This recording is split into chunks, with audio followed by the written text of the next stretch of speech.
In this video, we are going to show you how to change the font size in CorelDRAW when it comes to your text on your documents or copy, right? So once you have logged in, this is what you're going to see. All we need to do is just open a new letter, right? Let's go to Documents, and then just choose the size that you want. So we're just going to go with the default size of a document like so.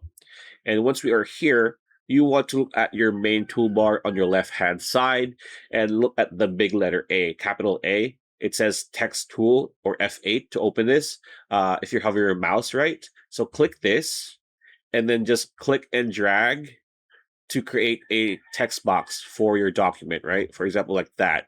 Now, by default, if you look at here, it says 12 point.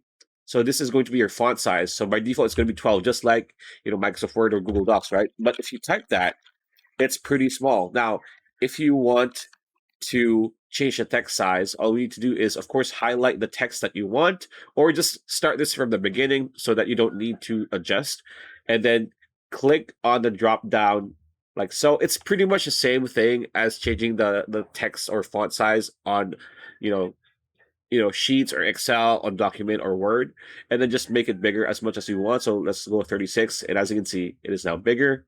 If I want to make it bigger even more, I could just go 100. There you go. So that is pretty much how you change the font size in CorelDRAW.